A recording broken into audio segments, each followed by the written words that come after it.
Hello Jharkhand board के students, आप लोग बड़ी बेसब्री से इंतज़ार कर रहे थे आपकी सैम्पल पेपर का, जो 2024 का ऑफिशियल सैम्पल पेपर है। इसको मैं आपको सॉल्यूशन के साथ प्रोवाइड कर रहा हूँ, क्योंकि सबसे बड़ी प्रॉब्लम यही होती है कि सैम्पल पेपर तो हमें मिल जाते हैं, लेकिन उसका एग्जैक्ट सॉल्यूशन क्या होगा जिसको हम पढ़ के याद करके अपने एग्ज़ाम को अच्छे से कर सकते हैं। तो झारखंड शैक्षणिक अनुसंधान एवं प्रशिक्षण परिषद रांची, जो कि झारखंड बोर्ड का ऑफिशियल बोर्ड होता है, 2024 का जो मॉडल पेपर लॉन्च किया है उसका सॉल्यूशन मैं आपको बताने जा रहा हूँ। उससे पहले कुछ ज़रूरी बातें आपको ध्यान में रखनी है कि आपका क्वेश्चन पेपर का टोटल टाइमिंग होगा 3 घंटे, और उसके लिए आपको 80 नंबर मिलेंगे। इस क्वेश्चन पेपर में आपको 52 क्वेश्चन होंगे, लेकिन सबसे अच्छी बात होगी आपको यहाँ पर चॉइसेस मिलेंगी, क्योंकि बहुत सारे क्वेश्चन ऐसे होते हैं जहाँ पर आपको कुछ क्वेश्चन लेफ्ट करने होंगे, उसमें से छांट के कुछ क्वेश्चन करने होंगे। सारे क्वेश्चन जरूरी है, जितने निर्देश होता है निर्देश के अनुसार आपको क्वेश्चन करने हैं। अब बारी है क्वेश्चन पेपर का फॉर्मेट कैसा होने वाला है। देखिए, क्वेश्चन पेपर में क्वेश्चन नंबर 1 से लेके क्वेश्चन नंबर 30 तक जो क्वेश्चन होंगे वो एमसीक्यूज बेस्ड होंगे। ठीक है, सभी क्वेश्चन करने हैं और हर एक क्वेश्चन के लिए आपको 1 नंबर मिलेगा, क्योंकि एमसीक्यूज का तो एक ही नंबर बनता है, उससे ज़्यादा तो मिलना नहीं है। क्वेश्चन नंबर 30 से लेके 38 यानी कि 8 क्वेश्चन। ठीक है, 30 से लेके 38 8 क्वेश्चन आपके ऐसे होंगे जिसमें से आपको केवल और केवल 6 क्वेश्चन करने होंगे। इसका मतलब यहाँ पर आपको 2 क्वेश्चन, कोई से भी 2 क्वेश्चन जो आपको लगता है कि हार्ड है, हमसे नहीं होगा, उसको छोड़ देना है। और हर एक क्वेश्चन के लिए आपको 2 नंबर मिलना है। 2 नंबर का मतलब होता है इसके आंसर आपको 3 या 4 लाइन के बीच में लिखना होता है। ध्यान में रखिएगा, मार्क्स के हिसाब से लिखा जाता है, या फिर बर्ड लिमिट दिया होता, क्योंकि बर्ड लिमिट नहीं दे रखा होता है तो 2 नंबर का है तो 3 से 4 नंबर में लिखना है। उसके बाद आता है क्वेश्चन नंबर 39 से 46। यहाँ पर भी आपको मिलते हैं कितने क्वेश्चन, 8 क्वेश्चन, और 8 में से आपको 6 क्वेश्चन करने होते हैं। हर एक क्वेश्चन मिलेगा आपको 3 नंबर का। 3 नंबर होने का मतलब होता है इसके आंसर आपको करीब करीब 40 से 50 शब्दों में लिखने हैं। और लास्ट में लॉन्ग क्वेश्चन निवादात्मक बोलते हैं, जिसका हर एक क्वेश्चन 5 नंबर का होगा। 5 नंबर होने का मतलब होता है हर एक क्वेश्चन का आंसर आपको 100 से 120 शब्दों के आसपास लिखना है, यानी कि लगभग लगभग 1 से 1.5 पेज के बीच में। क्वेश्चन नंबर 47 से 42। ठीक है, आपको कितने क्वेश्चन मिलेंगे, 47 से 42, 52, यानी कि आपको यहाँ पर मिलेंगे 6 क्वेश्चन। 6 क्वेश्चन में से किसी 4 क्वेश्चन को करने होंगे, 2 क्वेश्चन यहाँ पर छोड़ने होंगे। ये रहा आपका फॉर्मेट, इसी फॉर्मेट में आपको करना है। ठीक है, तो टोटल आपको कितने क्वेश्चन सॉल्व करने हैं, 30 एमसीक्यूज करने हैं, जो कि उसके बाद आपको 6 वेरी शॉर्ट क्वेश्चंस करने हैं, 6 आपको शॉर्ट क्वेश्चन करने हैं, और 4 करने हैं आपको लॉन्ग क्वेश्चन। तो 30 और इधर 10 16, यानी कि आपको 46 क्वेश्चन अटेम्प्ट करने होंगे 52 क्वेश्चन में से। तो चलिए हम शुरुआत करते हैं आज के क्वेश्चन पेपर में कि कौन कौन से इंपॉर्टेंट क्वेश्चन है जो को पढ़ लेने चाहिए। तो क्वेश्चन की शुरुआत हम किसके करेंगे, एमसीक्यूज से करेंगे, जो कि क्वेश्चन नंबर 1 से लेकर 30 तक होगा। पहला एमसीक्यूज क्वेश्चन है, निम्नलिखित में से किस वक्र से संसाधनों के उत्तम वितरण से दो शब्दों वस्तुओं के अधिकतम संभावित उत्पाद सहयोग को दर्शाया जाता है। यानी कि एक ऐसा वक्र जहां पर दो वस्तुओं के एक्स और वाई वस्तुओं के विभिन्न संयोगों को दर्शाया जाता है। इस तरीके से ये जो संयोगों को दर्शाया जाने वाला जो वक्र होता है ना, बेसिकली इस वक्र को हम बोलते हैं उत्पादन संभावना वक्र, कि दो वस्तुओं के विभिन्न उत्पादन की संभावनाओं को दर्शाने वाला वक्र। Option number D is right. Question number second, निम्न में से एक इस प्रश्न का संबंध व्यष्टि अर्थशास्त्र से है। इसमें से किसी का संबंध व्यष्टि अर्थशास्त्र से है। जो कूट दे रहे, कूट मतलब जो हमारे पास जो पॉइंट दे रखे, इन पॉइंट में से आपको बताना है कि कौन सा जो है व्यष्टि अर्थशास्त्र से संबंधित है, और दिए गए ऑप्शन का प्रयोग करना है। बाजार में किसी वस्तु की कीमत का निर्धारण कैसे होता है, बाजार में वस्तु की कीमत निर्धारण, ये व्यष्टि अर्थशास्त्र से है। देश में संसाधनों का वितरण कैसे होता है, एक फर्म का कुल निर्गत स्तर क्या होता है, ये व्यष्टि अर्थशास्त्र से है। एक देश में वस्तुओं की कीमतें क्यों बढ़ती है, ये जो है समष्टि अर्थशास्त्र से है।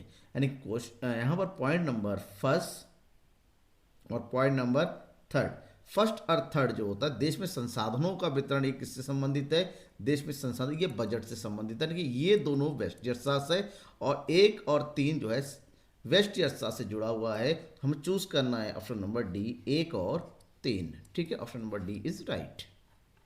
क्वेश्चन नंबर थर्ड, निम्न में से किस इकाई में उपयोगिता को मापा जा सकता है। उपयोगिता को मापने के लिए किलोग्राम में वजन मापा जाता है, लीटर में जो है तरल पदार्थ मापा जाता है, मीटर में जो है दूरी मापा जाता है। ऐसे में यहाँ पर आंसर बचा रुपया, उपयोगिता को रुपए से मापा जाता है।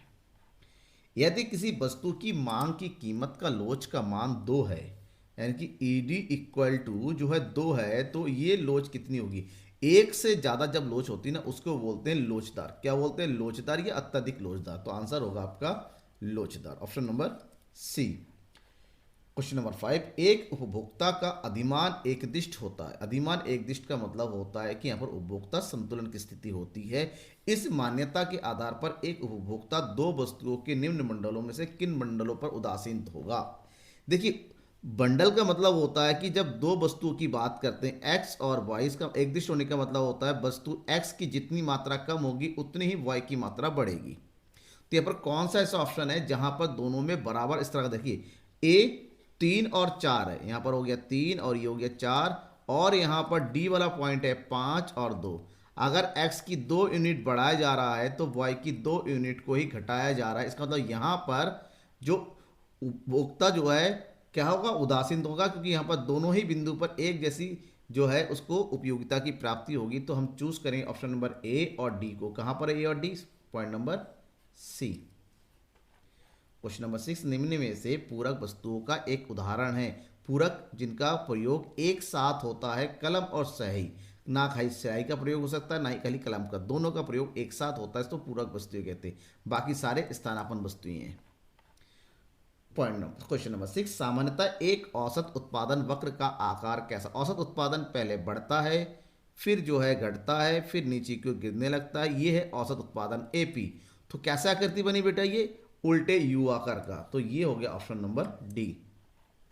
क्वेश्चन नंबर 8, पैमाने का स्थिर प्रतिफल उत्पादन फलन में यदि साधनों को 2 गुना वृद्धि करता है।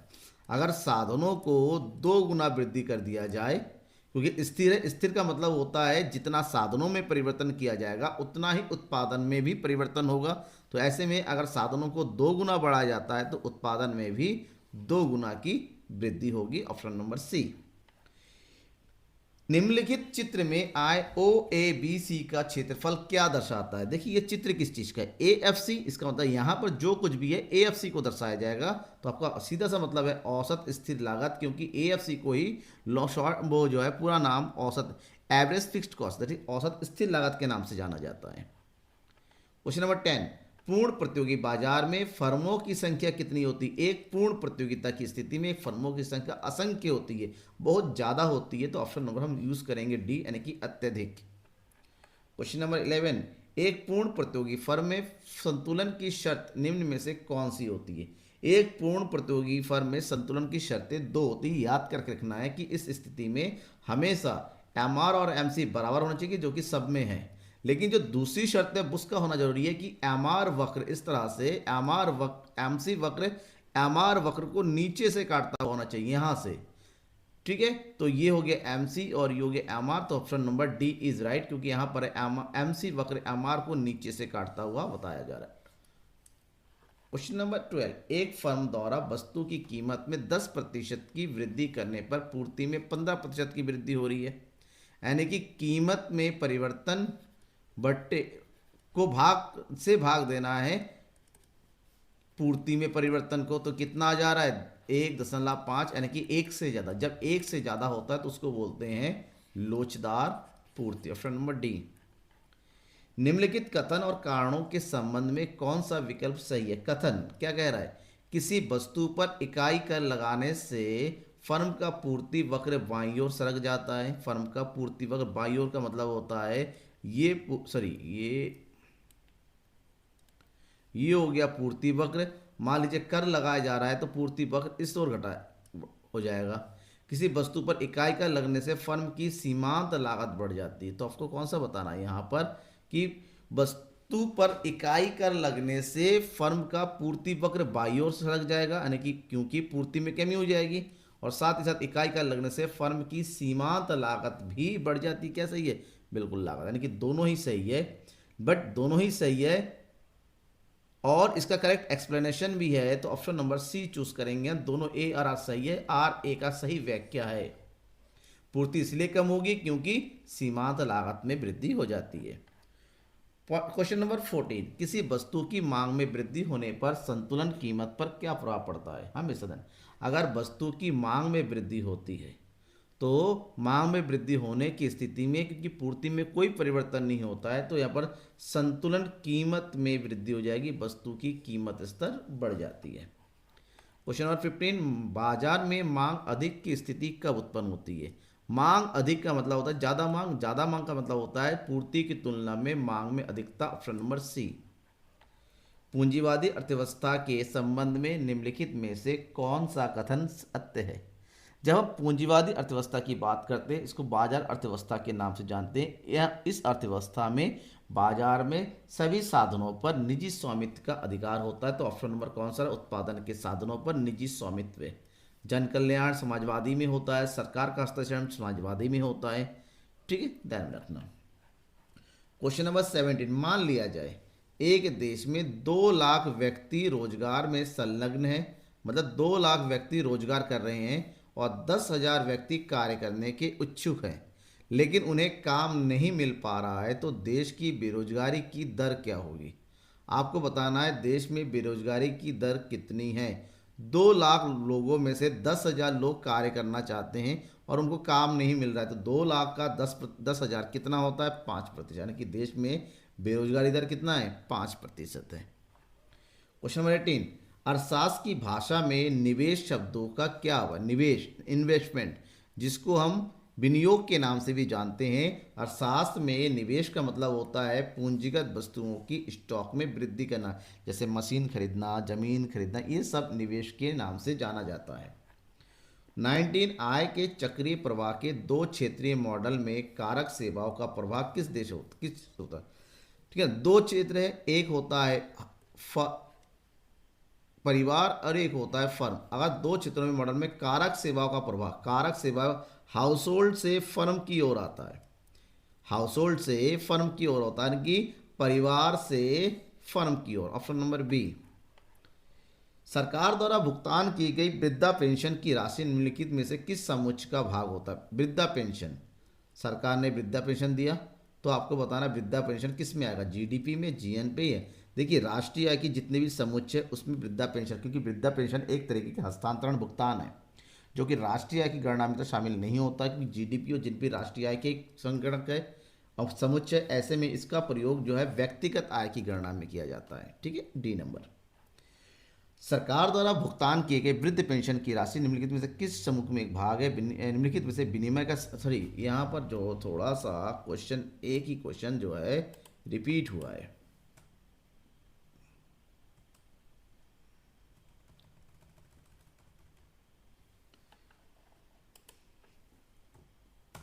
हाँ, अब ठीक है। निम्नलिखित में से विनिमय का एक सर्वमान्य माध्यम कौन सा है? विनिमय का माध्यम जो सजा पड़ता है, विनिमय का माध्यम के रूप में सर्वमान्य रूप से मुद्रा का प्रयोग होता है, कि मनी में, भारत में। ठीक है। क्वेश्चन नंबर 22, ब्याज दर में वृद्धि का मुद्दा की नकदी मांग में क्या प्रभाव पड़ता है? अगर ब्याज दर में वृद्धि होता है तो मुद्रा, यहाँ पर मुद्दा सॉरी गलत लिख के आए, यहाँ पर हो जाएगा मुद्रा। मुद्रा की नकदी मांग में क्या प्रभाव होता है? जब मुद्रा की नकदी मांग की बात करते हैं, ब्याज दर में वृद्धि हो रही है, जब ब्याज दर में वृद्धि होगी तो मुद्रा की मांग में होगी कमी। क्या होगी? क्योंकि महंगा रेट दर पे कोई भी मुद्रा नहीं लेगा, लोन नहीं लेगा। क्वेश्चन नंबर 23, अर्थव्यवस्था में मुद्रा की पूर्ति बढ़ाने के लिए एक केंद्रीय बैंक द्वारा अपनाया गया निम्न उपाय है। निम्न कूटो, देखिए कूटो लिखा हुआ है, यहाँ पर कूटो होगा। कूटो का प्रयोग करते हुए यह सही विकल्प का चयन कीजिए। बैंक दर में कमी करता है, प्रतिभूतियों की बिक्री करता है, या कोष अनुपात में कमी करता है? मुद्रा की पूर्ति बढ़ाने के लिए बैंक दर में कमी करना पड़ेगा, कोष अनुपात में कमी करना पड़ेगा, क्योंकि प्रतिभूति बिक्री करने से व्यापारिक बैंकों के पैसा आरबीआई के पास, हमें चाहिए उल्टा कि आरबीआई से पैसा जो है व्यापारिक बैंक और व्यापारिक बैंकों की जनता के बीच में। इसके लिए बैंक दर और कोष अनुपात में कमी करना पड़ेगा। ऑप्शन नंबर ए और 3। तो ए और 3 कहाँ पर है? फर्स्ट और 3 है सी में, तो सी को चूज करेंगे हम। क्वेश्चन नंबर 24, निम्न में से किस कर को कागजी कर कहा जाता है? कागजी कर किस कर को कहा जाता है? संपत्ति कर को कहा जाता है। प्रॉपर्टी को, जो कागज में होता है, ठीक है ना, कागज में जितनी संपत्ति दिखेगी उस पर कर लगाया जाता है। निम्नलिखित में से प्रत्यक्ष कर का उदाहरण कौन सा? प्रत्यक्ष कर वो कर होता है जिस व्यक्ति पर लगाया जाता है उसी को पेमेंट करना होता है, जो कि कौन सा कर है? निगम कर। निगम का मतलब एक निगम या फिर कारपोरेट सेक्टर की प्रॉफिट के ऊपर लगने वाला कर होता है ये। क्वेश्चन नंबर 26, यदि आय में परिवर्तन से उपभोक्ता का उपभोग व्यय अपरिवर्तित रह जाता है, भाई इनकम में तो चेंज हो रहा है, लेकिन इससे आपके कंजप्शन में कोई चेंज नहीं होता है। तो ऐसे में एमपीसी कितना होगा, एमपीसी होगा 0 अपॉन, मान लो 10% का हो गया, 10 से 0 को भाग करेंगे तो 0 ही आएगा। तो ऑप्शन नंबर सी 0। निम्न में से समग्र मांग का एक घटक कौन सा नहीं है? समग्र मांग के घटक उपभोग व्यय, निवेश व्यय, निवल निर्यात, वित्तीय परिसंपत्तियों पर व्यय। अगर हम बात करते हैं समग्र मांग का घटक कौन नहीं है, समग्र मांग का घटक वित्तीय संपत्तियों पर व्यय नहीं होता है, क्योंकि ये तीनों ही तीनों जो है समग्र मांग के घटकों में आता है। कुल निर्गत में परिवर्तन तथा स्वायत्त निवेश में परिवर्तन का अनुपात क्या कहलाता है? गुणक। स्वायत्त निवेश का मतलब होता है डेल्टा आई, और निर्गत में परिवर्तन मतलब आय में परिवर्तन। तो ऐसे में निवेश और आय के बीच में संबंध को गुणक के द्वारा बताया जाता है, के equal to delta Y upon delta I. Question number 29, विदेशी विनिमय दर क्या है? देशी मुद्रा का विदेशी मुद्रा में कीमत, जिस दर पर देश की मुद्रा को विदेशी मुद्रा की में बदला जाता है, उस दर को विदेशी विनिमय की दर से जाना जाता है। ध्यान में रखिएगा। वस्तुओं एवं सेवाओं के अंतर्राष्ट्रीय लेन देन के संतुलन को क्या कहा जाता है? जब हम वस्तु और सेवाओं के अंतर्राष्ट्रीय लेन देन के संतुलन तैयार करते हैं तो उसे भुगतान संतुलन के नाम से जाना जाता है। इस बात को ध्यान में रखना है आपको। साथ ही साथ ये हो गया सारे एमसीक्यू 30, ठीक है ना। अब बारी है हमारा अति लघु उत्तरीय प्रश्न, यानी कि हर एक क्वेश्चन 2 नंबर होगा। 8 क्वेश्चन दे रखे होंगे, 8 में से आपको 6, फिलहाल मैं आपको 8 के आंसर दे रहा हूँ। आप कोई भी 6 जो आपको अच्छा लगता है वही एग्जाम में लिखेंगे। उससे पहले एक छोटा सा एक शेर हो जाए आपके लिए। जिंदगी के सफर में ये बात भी आम रही, जिंदगी के सफर में ये बात भी आम रही, मोड़ तो कई आए मगर मंजिलें गुमनाम रही। ठीक है, तो इसी बात पे हमने मंजिल पाना है, इसके लिए मेहनत करनी है और बने रहना है मेरे साथ। बात करते हैं क्वेश्चन नंबर 31, 2 नंबर का है। 2 नंबर के हिसाब से मैंने कुछ ज़्यादा ही लिख रखा है, बस आपको इससे कम लिखना है। ठीक है, इतना लंबा नहीं लिखा जाता है। 2 नंबर में 30-40 शब्द तक बहुत है। तो अवसर लागत सीमांत संभावना को कैसे अवसर लागत का मतलब क्या होता है? एक वस्तु की प्राप्ति के लिए दूसरी वस्तु की कमी की मात्रा को हम अवसर लागत की कहते हैं। यदि संसाधन एक वस्तु के उत्पादन से हटाकर दूसरी वस्तु के उत्पादन में लगाए और कम से कम कुशलता वाले संसाधनों को ही हटाकर उत्पादन प्राप्त, क्योंकि एक से अगर हमें उपयोगिता प्राप्त नहीं, उसका प्रयोग छोड़ के दूसरे में यूज़ करना जिससे उपयोगिता ज़्यादा प्राप्त होती है, वही अवसर लागत होता है। इसे सीमांत अवसर लागत के नाम से जाना जाता है, जिसे हम सीमांत दर भी कहा जाता है। सीमांत संभावना वक्र इसी से ही प्रभावित होता है। क्वेश्चन नंबर 32, उपभोक्ता का अधिमान एकदिष्ट होता है, इस कथन से क्या तात्पर्य है? किसी उपभोक्ता का अधिमान उसी समय एकदिष्ट होता है जब 2 बंडलों के बीच वह उस बंडल को पसंद करता है जिसमें दूसरे बंडल की तुलना में उसे कम से कम एक वस्तु की अधिक संख्या होती है। मतलब पहले में प्रयोग करता था तो उसको 2 यूनिट मिलती थी, अब का प्रयोग करा उसको 3 यूनिट मिलाकर, ये एकदिष्ट होता है कि एक की तुलना में दूसरे में अगर अधिक की प्राप्ति होती है उसको एकदिष्ट अधिमान के नाम से जाना जाता है। यदि वस्तु की कीमत 5% की कमी होती है तो मांग में 8% की वृद्धि। न्यूमेरिकल टाइप में क्वेश्चन है, 2 नंबर में देखिएगा। यदि मांग की कीमत लोच निकालना है, फार्मूला होता है मांग की कीमत लोच बराबर वस्तु की मात्रा में परिवर्तन बटे वस्तु की कीमत में परिवर्तन। कीमत में 5% का परिवर्तन हो रहा है, मात्रा में 8%, तो 0 प्रतिशत से प्रतिशत कट गया, बचा 8 और 5। 5 से 8 को भाग करेंगे, 5 से कम 5 बचा 3, पॉइंट लगाया, 0 बढ़ाया, 5 6 30, यानी कि 1.6 कीमत लोच होता है। किसकी कीमत लोच? इसको पूरा लिखेंगे, मांग की कीमत लोच। क्वेश्चन नंबर 34, सीमांत लागत और औसत लागत को परिभाषित कीजिए। फिलहाल मैंने थोड़ा ज़्यादा लिख रखा है, आपको इतना 2-2 लाइन में लिखेंगे काफ़ी है। सीमांत लागत एक अतिरिक्त इकाई के उत्पादन करने से कुल लागत में जो वृद्धि होती है उसे उस इकाई विशेष की सीमांत लागत कहते हैं। और सीमांत लागत निकालने के लिए यूज किया जाता है कुल लागत में परिवर्तन बट्टे उत्पादन में परिवर्तन। वहीं औसत लागत किसी वस्तु की प्रति इकाई लागत को औसत लागत कहते हैं, जहां पर कुल लागत को उत्पादन की मात्रा से भाग देकर औसत लागत की प्राप्ति की जाती है, TC/Q। क्वेश्चन नंबर 35, समष्टि अर्थशास्त्र की दृष्टि से अर्थव्यवस्था के 4 क्षेत्रों को बताना है। समष्टि अर्थशास्त्र के अर्थव्यवस्था के 4 क्षेत्र होते हैं, इसमें घरेलू क्षेत्र, उत्पादक क्षेत्र, सरकारी क्षेत्र और शेष विश्व, यानी कि रेस्ट ऑफ द वर्ल्ड जिसके नाम से जाना जाता है, अंतर्राष्ट्रीय क्षेत्र। ये 4 क्षेत्र शामिल होते हैं। क्वेश्चन नंबर 36, वर्तमान समय में डिजिटल विनिमय डिजिटल एक्सचेंज इसके नाम से किन्हीं चार किसके माध्यम से डिजिटल विनिमय होता है? Smart card, magnetic strip card, internet खाते, इंटरनेट वॉलेट, मोबाइल खाते सबसे इंपॉर्टेंट है, मोबाइल वॉलेट, ये सब जो है इंटरनेट या फिर डिजिटल पेमेंट के रूप में यूज किया जाता है। क्वेश्चन नंबर 37, खुली अर्थव्यवस्था से आप क्या समझते हैं? एक ऐसी अर्थव्यवस्था जिस अर्थव्यवस्था की व्यापार विदेशी अर्थव्यवस्था के साथ सुचारू रूप से होता है, यानी कि जहां पर आयात और निर्यात पूरी तरीके से स्वतंत्र होता है, ऐसी अर्थव्यवस्था को खुली अर्थव्यवस्था के नाम से जाना जाता है। क्वेश्चन नंबर 38 और लास्ट क्वेश्चन है वेरी शॉर्ट का, सरकारी बजट को परिभाषित कीजिए। सरकारी बजट एक दस्तावेज है, जैसे कि पता है आपको 1 फरवरी आज 2024 को भारत का अनुपूरक बजट, ये बजट का मतलब होता है जो एक वित्तीय वर्ष के लिए सरकार के प्रस्तावित राजस्व यानी कि प्राप्तियों और व्यय को प्रस्तुत करता है, जिसे संसद द्वारा पारित किया जाता है और राष्ट्रपति और मुख्य कार्यकारी द्वारा अनुमोदित कर दिया जाता है, उसे बजट के नाम से जानते हैं। इसके बाद हम बात करेंगे लघु उत्तरीय प्रश्न की, ये 3 नंबर का होगा, आपको जो है 40 से 50 शब्द में आंसर देना है। यहाँ पर भी 8 क्वेश्चन में से आपको 6 क्वेश्चन ही सॉल्व करने, कोई से भी 2 जो आपको लगता है नहीं होगा उसको छोड़ देना है। हम बात करते हैं क्वेश्चन नंबर 39, सीमांत उपयोगिता किसे कहते हैं? रेखा चित्र से स्पष्ट कीजिए कि जब सीमांत उपयोगिता शून्य होता है तब कुल उपयोगिता अधिकतम होती है। देखिए, सबसे पहले सीमांत उपयोगिता का अर्थ लिखिए, किसी वस्तु की एक अतिरिक्त इकाई के उपभोग से जो अतिरिक्त उपयोगिता की प्राप्ति होती है उसे हम सीमांत उपयोगिता के नाम से जानते हैं। और सीमांत उपयोगिता के जो ऊपर क्वेश्चन है उसको बताने के लिए आपको सीमांत उपयोगिता और कुल उपयोगिता में संबंध बताना होगा। देखिए, ये बता रहा है कि जब सीमांत उपयोगिता धनात्मक होता है, ये वाला पॉइंट होता है, उस समय हमारी कुल उपयोगिता बढ़ती हुई होती है। जैसे ही सीमांत उपयोगिता शून्य होती है, इस वाले पॉइंट में आता है पॉइंट नंबर 7 पे, वैसे ही हमारी कुल उपयोगिता सबसे अधिक होती है, अधिकतम होती है। ठीक है, इसके बाद जैसी सीमांत उपयोगिता घटने लगती है एमयू, वैसे ही हमारी कुल उपयोगिता भी घटने लगती है। इसका मतलब साफ है, रेखाचित्र से पता चल रहा है कि सीमांत उपयोगिता के शून्य होने की स्थिति में ही कुल उपयोगिता सबसे ज्यादा होती है। बाजार संतुलन से आप क्या समझते हैं? रेखाचित्र से स्पष्ट कीजिए। बाजार संतुलन वह स्थिति होती है जिसमें परिवर्तन की कोई प्रवृत्ति नहीं पाई जाती है।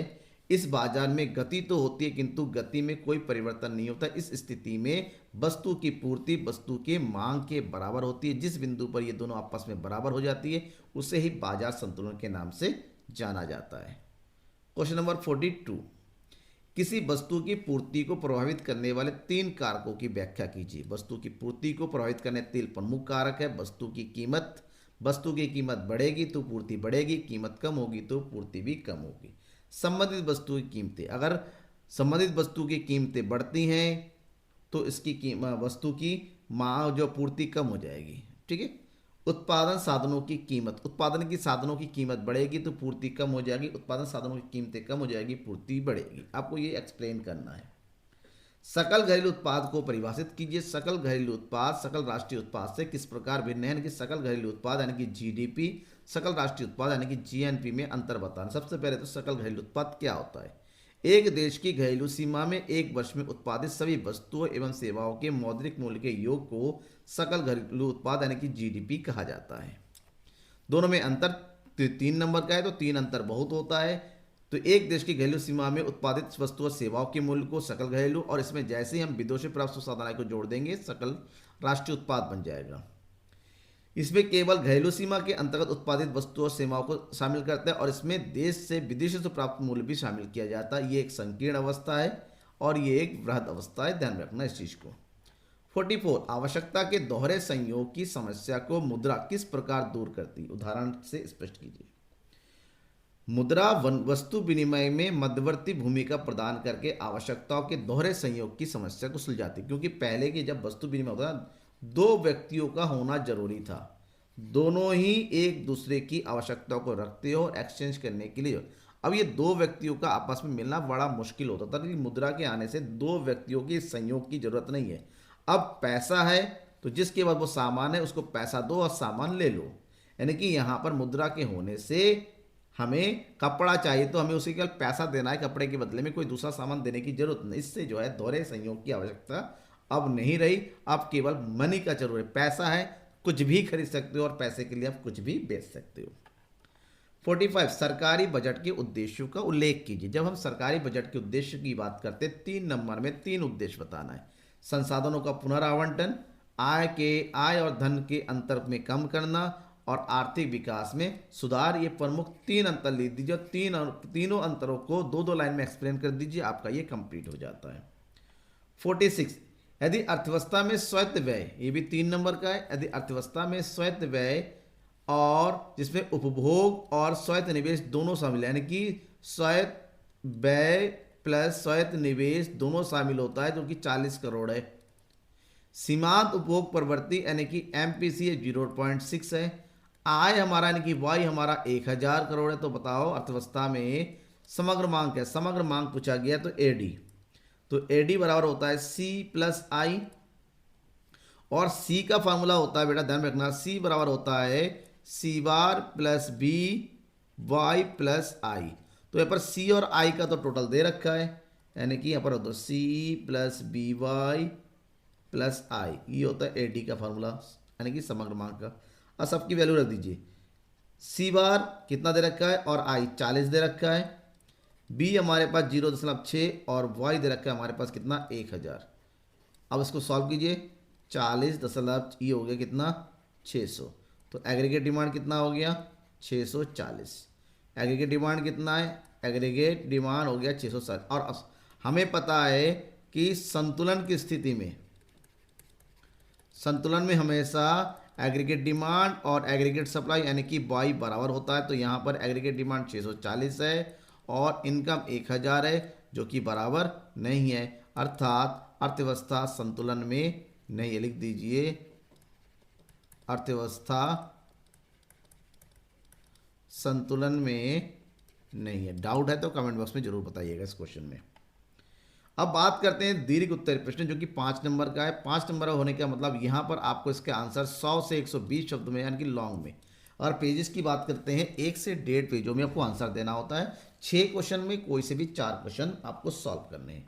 पहला क्वेश्चन है मांग की कीमत लोच क्या है? मांग की कीमत लोच को प्रतिस्थापक वस्तु यानी कि स्थानापन्न वस्तु से कैसे प्रभावित होता है और वैकल्पिक प्रयोग से कैसे? सबसे पहले मांग की कीमत लोच का अर्थ बताना है, किसी वस्तु की कीमत में परिवर्तन होने से फलस्वरूप उसकी मांग में जो परिवर्तन होता है उसे मांग की कीमत लोच यानी इलास्टिसिटी ऑफ डिमांड कहा जाता है। That is elasticity of demand equal to वस्तु की कीमत में प्रतिशत परिवर्तन, कीमत में प्रतिशत परिवर्तन को से भाग देंगे वस्तु की मांग में प्रतिशत परिवर्तन। जिसमें सबसे पहला है, अगर पहला पूछा गया है प्रतिस्थापक जिसको स्थानापन्न, जब स्थानापन्न वस्तुएं उपलब्ध होती है तो ऐसी वस्तु की मांग ज़्यादा लोचदार होगी क्योंकि इसकी जगह दूसरे वस्तु का प्रयोग किया जा सकता है। आसानी से जिन वस्तु का प्रतिस्थापन होता है उसकी मांग हमेशा लोचदार होगी और जिसका प्रतिस्थापन कम होगा वो बेलोचदार होती है। ठीक है, वस्तु का वैकल्प, जिन वस्तु का प्रयोग एक ही प्रयोग होता है वो बेलोचदार होती है क्योंकि उसके अलावा प्रयोग नहीं होगा, और जिनके कई सारे प्रयोग होते हैं लोचदार होती है क्योंकि कीमत कम होने पर हम जो है प्रयोग करेंगे, नहीं तो हम दूसरे ऑप्शन में चले जाएंगे। ठीक है, ये इसका क्वेश्चन नंबर 48, पैमाने के प्रतिफल से आप क्या समझते हैं? वो एक उदाहरण से स्पष्ट कीजिए कि एक उत्पादक फलन पैमाने के स्थिर प्रतिफल और पैमाने के वर्तमान प्रतिफल में कब संतुष्ट होता है। सबसे पहले पैमाने के प्रतिफल का मतलब, पैमाने के प्रतिफल उत्पादन फलन की दीर्घकालीन प्रवृत्ति को सूचित करता है। दीर्घकाल में कोई भी उत्पत्ति का साधन स्थिर नहीं रहता है, ऐसे में सभी साधनों में एक समान अनुपात में वृद्धि करने से उत्पादन का पैमाना बढ़ जाता है। तो यहाँ पर 3 स्थितियाँ होती हैं, 2 स्थितियों के बारे में पूछा गया है, स्थिर प्रतिफल और वर्धमान यानी कि बढ़ते प्रतिफल। अगर हम बढ़ते प्रतिफल की बात करते हैं तो एक ऐसी स्थिति होती है जब अगर किसी वस्तु की मात्रा साधन में 10% बढ़ाया जाता है तो उत्पादन में 10% से ज़्यादा की वृद्धि होती है। मतलब यहाँ पर उत्पादन के साधनों की तुलना में हमारे उत्पादन में ज़्यादा वृद्धि होती है, जबकि स्थिर प्रतिफल की दशा में जब उत्पादन की साधनों में जिस अनुपात में बढ़ाया जाता है उत्पादन में भी उसी अनुपात में कि समान दर से वृद्धि होती है, सबके बीच में समान गैप होता है। ठीक है, तो ये स्थिति होती है स्थिर प्रतिफल की। क्वेश्चन नंबर 49 आ गया, मुद्रा की पूर्ति से क्या तात्पर्य है? भारतीय रिजर्व बैंक द्वारा प्रकाशित मुद्रा की पूर्ति की वैकल्पिक मापों को बताना है। मुद्रा की पूर्ति से अभिप्राय होती है एक समय विशेष पर एक देश में प्रचलित वैधानिक मुद्रा। वैधानिक मुद्रा के अंतर्गत जितने भी नोट और सिक्के वो सब कुछ शामिल होते हैं। भारतीय रिजर्व बैंक के अनुसार उन भारतीय रिजर्व बैंक में मुद्रा पूर्ति को 4 प्रमुख मापों में वर्गीकृत किया, जो कि 1977 से नियमित उसे बैंक जो है प्रदान करता है। जिसमें सबसे पहला है M1, जिसमें 3 प्रकार की अवयवों को शामिल किया जाता है, C plus D D plus O D. C का मतलब होता है जनता के पास सिक्के और नोटों के रूप में रखा पैसा। डी डी का मतलब जनता का व्यापारिक बैंकों में रखा जमा।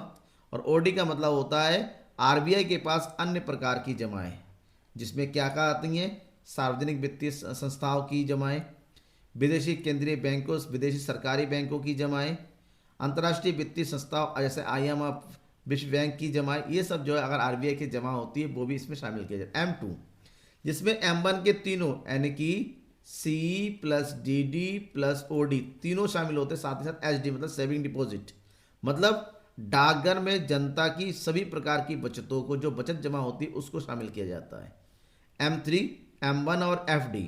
M1 मतलब के तीनों यानी कि ऊपर वाले तीनों प्लस FD का मतलब फिक्स डिपॉजिट, मतलब व्यापारिक बैंकों के पास जनता की जो सावधि जमाएं होती है, फिक्स डिपॉजिट होती है, उसको शामिल किया जाता है। और सबसे लास्ट में है M4 जिसमें M3 के सारे, M3 का मतलब होता है इसमें आ जाता है C plus D D plus O D plus FD। इसके अलावा जो डाकघरों में जितने भी पैसा होता है सब कुछ केवल राष्ट्रीय बचत पत्रों को छोड़ के बाकी सभी प्रकार की जमाओं को जो डाकघर में जमा होता है, चाहे वो FD हो, बचत पत्र हो, विभिन्न प्रकार की योजनाओं में केवल राष्ट्रीय बचत पत्र को छोड़ के बाकी सभी इसमें शामिल होता है। क्वेश्चन नंबर 50, क्या जीडीपी कल्याण का सूचक है?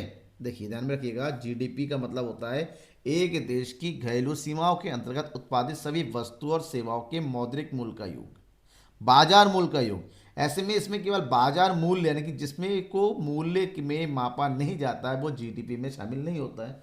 तो ऐसे में जीडीपी को अति कल्याण का सूचक नहीं माना जा सकता। सकल घरेलू उत्पाद की वृद्धि आर्थिक कल्याण की वृद्धि के स्तर को सुनिश्चित करने में असफल होता है। इसके पीछे कुछ कारण हैं। जीडीपी में की वृद्धि देश में बेहतर जीवन स्तर को अनिवार्य रूप से प्रदर्शित नहीं किया जा सकता। कई सारी बातें हैं जो जीडीपी मूल्य में वृद्धि के साथ साथ तो शामिल होती हैं।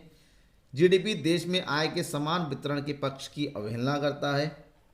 अर्थव्यवस्था में अनेक क्रियाओं जैसे अदला बदली, अकाल वस्तु का आंकलन मौद्रिक अर्थों में नहीं किया जा सकता और इसको जीडीपी में शामिल भी नहीं किया जाता है।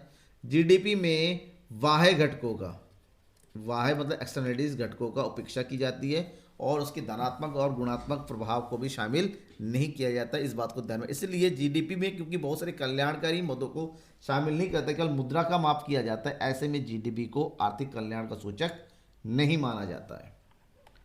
51, समग्र मांग से आप क्या समझते हैं? समग्र मांग के विभिन्न घटकों। सबसे पहले समग्र मांग क्या होता है? एक देश अर्थव्यवस्था में सभी नागरिकों के द्वारा वस्तुओं और सेवाओं की जो संपूर्ण मांग होती है, ठीक है, वस्तुओं की, गलत लिखा, वस्तु और सेवाओं की जो समग्र मांग होती है उसे सामूहिक मांग से नाम से जाना जाता है, जिसके अंतर्गत उपभोग व्यय और विनियोग व्यय दो प्रकार के व्ययों को शामिल किया जाता है, क्योंकि समग्र मांग का मतलब होता है सभी प्रकार से किया गया व्यय।